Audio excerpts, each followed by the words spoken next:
Assalamualaikum warahmatullahi wabarakatuh. Salam sejahtera, selamat sore rekan-rekan semua.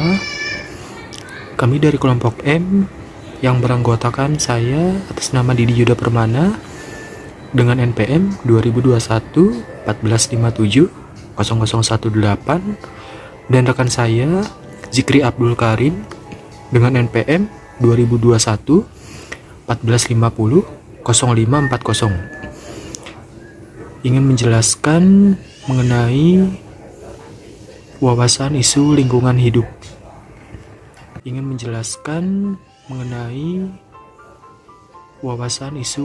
hidup. Yang pertama, isu lingkungan hidup, ada pemanasan global. Prediksi bila terjadi pemanasan global. Yang pertama, kadar CO2 meningkat di udara yang menyebabkan suhu di permukaan bumi meningkat. Yang kedua, perubahan iklim global yang mengakibatkan mengacaukan seluruh pertanian di dunia yang menyebabkan kekeringan. Yang ketiga, meningkatkan intensitas badai dan topan. Yang keempat, kepunahan jenis flora dan fauna. Dan yang kelima, tenggelamnya daratan pantai yang rendah. Yang kedua, rusaknya lubang ozon karena adanya efek rumah kaca. Yang pertama, suhu di dalam rumah kaca lebih tinggi daripada suhu di luar. Dikarenakan energi matahari yang masuk melalui atap kaca sebagian dipantulkan kembali keluar atmosfer dan sebagian lainnya terperangkap di dalam, sehingga menaikkan suhu di dalamnya.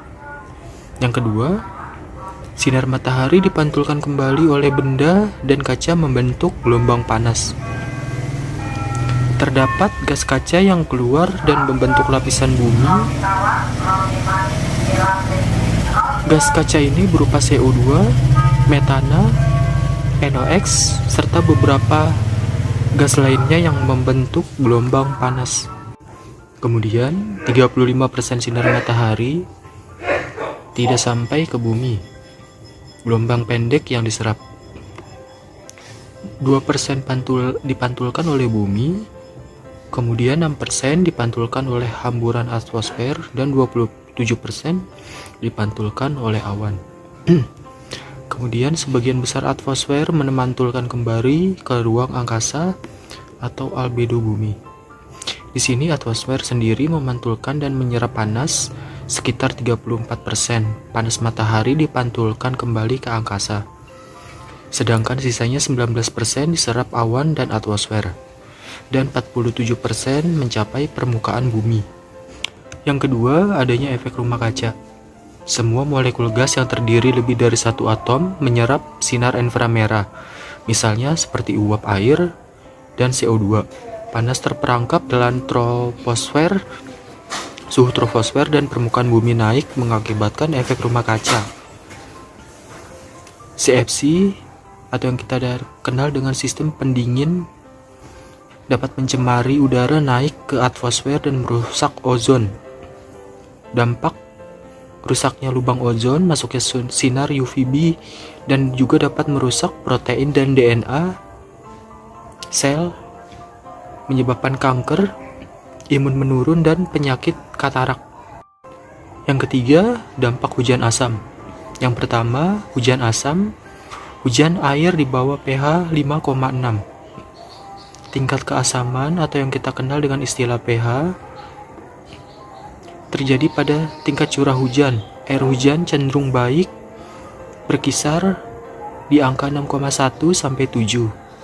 Dan untuk air hujan ideal berkisar di angka 5,6 sampai dengan 6. Yang kedua, merusak klorofil atau menghambat fotosintesis karena akan menyapu kandungan nutrisi saat melepaskan zat kimia beracun seperti aluminium dan membuat pepohonan menjadi mati dan kekeringan serta diserang hama. Yang ketiga, peracunan tanaman dan pencucian magnesium sebagai komponen pembuat klorofil. Dan yang keempat, penurunan populasi jenis ikan. korosi akibat deposisi kering. Usaha mengurangi hujan asam. Yang pertama, memilih bahan bakar rendah sulfur. Mengurangi kandungan sulfur ketika pembakaran.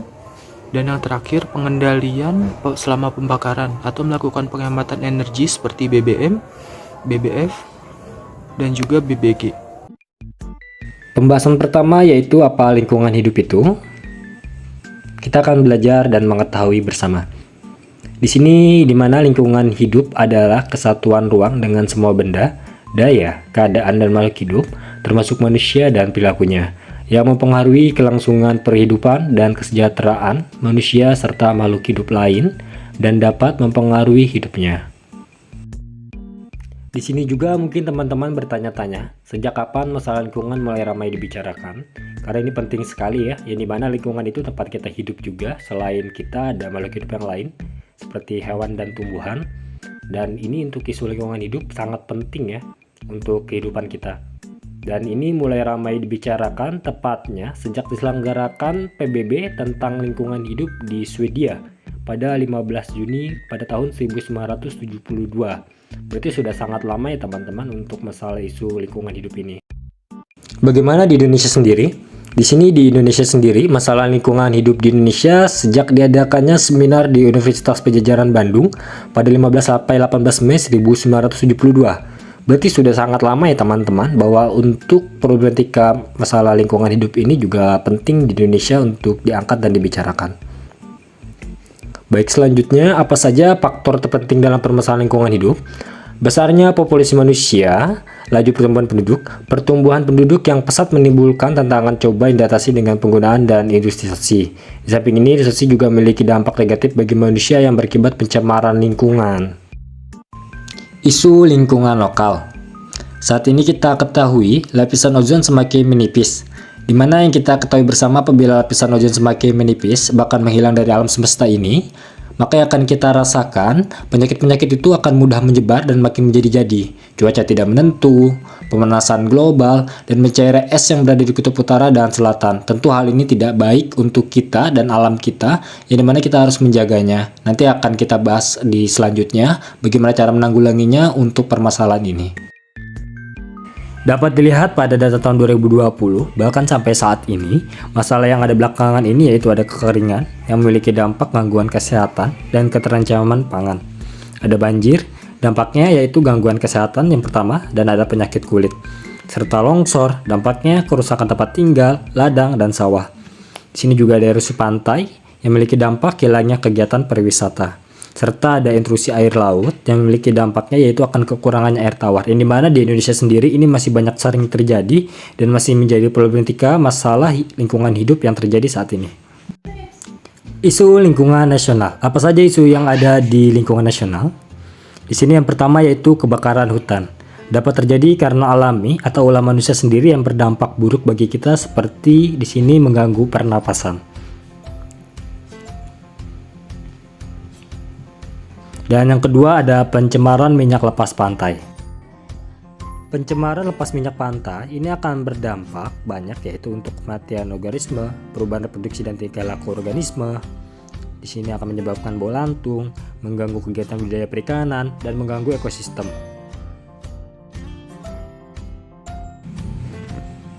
Apa saja isu lingkungan global? Kita akan bahas yang termasuk isu lingkungan global. Yang pertama ada penebangan hutan, mempengaruhi perubahan suhu dan curah hujan secara lokal. Apa motivasi mereka menebang hutan? Tentu untuk memperbaiki tingkat perekonomian, di mana setelah dampak negatif yang kita rasakan yaitu merusak pernapasan orang sekitar, dan dampak positif yang merasakan hanya beberapa orang saja yang menjual kayu-kayu dari hutan. Sedangkan kita yang merasakan dampak negatifnya, bahkan bukan hanya kita. Hewan pun akan sama, akan terancam punah karena kehilangan tempat habitat tinggalnya, kehilangan rantai makanannya, rusak ekosistem. Di sini banyak sekali untuk dampak dari penebangan hutan sendiri.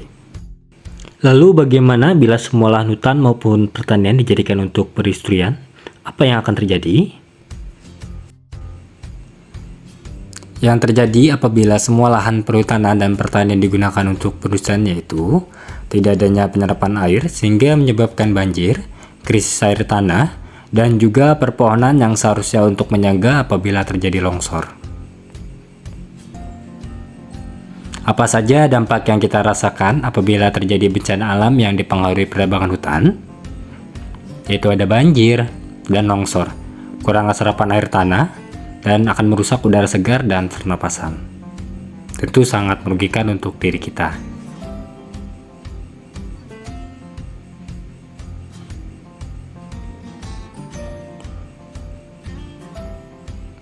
Penggunaan minyak dari sisi lingkungan terdapat komposisi di dalamnya, komposisi udara di atmosfer dan CO2.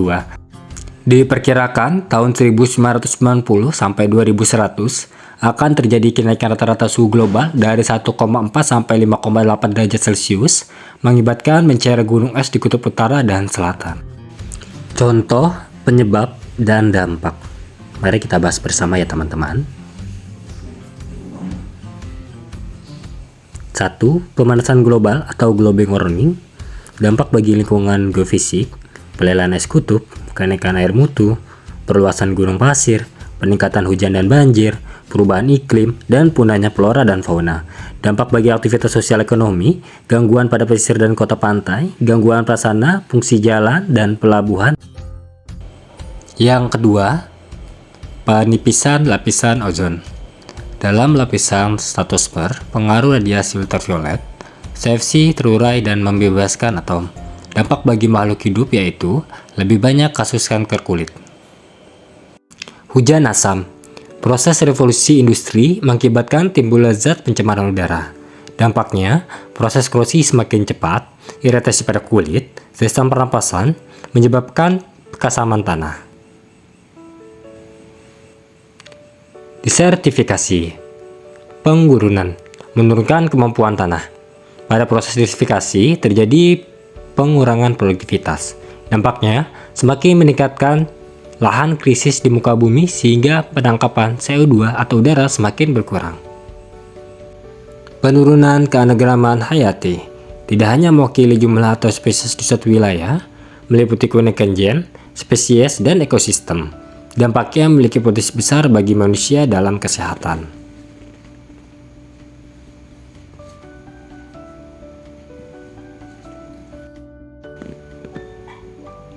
Pencemaran limbah B3, bahan berbahaya dan beracun. Bahan yang diidentifikasi memiliki zat kimia satu atau lebih, dampaknya dapat mematikan makhluk hidup.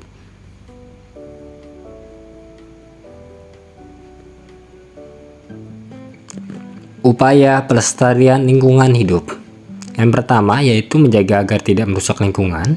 Yang kedua, memelihara sumber daya alam agar tetap tersedia. Yang ketiga, daya guna dan hasil guna harus dilihat dalam batas-batasnya. Yang keempat, tidak mengurangi kemampuan kelestarian sumber lain. Dan yang kelima, pilihan penggunaan sumber daya lain masa kini. Usaha melestarikan lingkungan hidup. Yang pertama, rehabilitasi lahan kritis dilakukan dengan cara pengolahan lahan tanah. Yang kedua, mencegah pencemaran air dengan cara rehabilitasi hutan lindung. Yang ketiga, mencegah pencemaran udara dengan cara pengawasan lingkungan dan penggunaan alat transportasi. Ada juga interaksi organisme dan lingkungan fisik. Pendekatan yang dilakukan yaitu mempelajari ekosistem yang didasari oleh konsep-konsep dari kimia.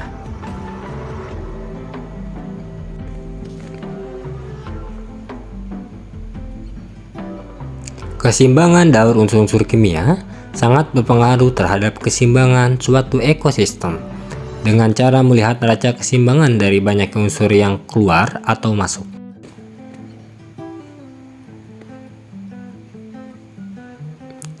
Dekomposer yang memegang peranan penting dalam menghubungkan konsumen dan produsen daur ulang elemen kimia. Produktivitas primer, jumlah energi cahaya yang dapat diubah menjadi energi kimia oleh autotrof dalam satu periode waktu tertentu. Dan ini menjadi titik acuan dalam pelajari metabolisme dan aliran energi dalam ekosistem.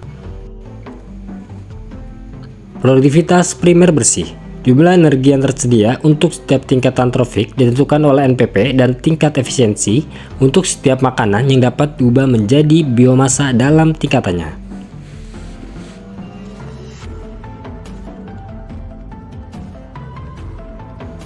Efek rumah kaca. Gambaran rumah kaca itu seperti apa sih? Bumi memiliki efek rumah kaca di atas di mana matahari terperangkap oleh atmosfer bumi.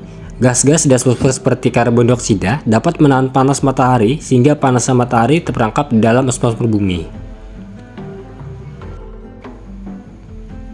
Apa penyebab dan dampak efek rumah kaca itu? Penyebab efek rumah kaca adalah gas-gas rumah kaca. Berikut gas-gas di atmosfer beserta persentase kontribusinya pada efek rumah kaca. Uap air, karbon dioksida, metana, ozon, nitrous, CFC, dan HFFC. Dampak dari rumah kaca. Yang pertama, hilang ataupun hanya makhluk hidup. Kedua, memicu timbulan bencana alam. Ketiga, ketersediaan air bersih berkurang. Keempat, meningkatnya suhu air laut. Terima kasih teman-teman yang sudah menonton. Maaf apabila banyak kekurangan. Kritik dan saran untuk membangun kreativitas kami itu sangat dibutuhkan sekali. Bisa langsung komen.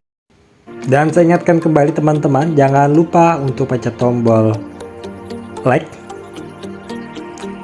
share, dan subscribe untuk saling berbagi dan belajar bersama.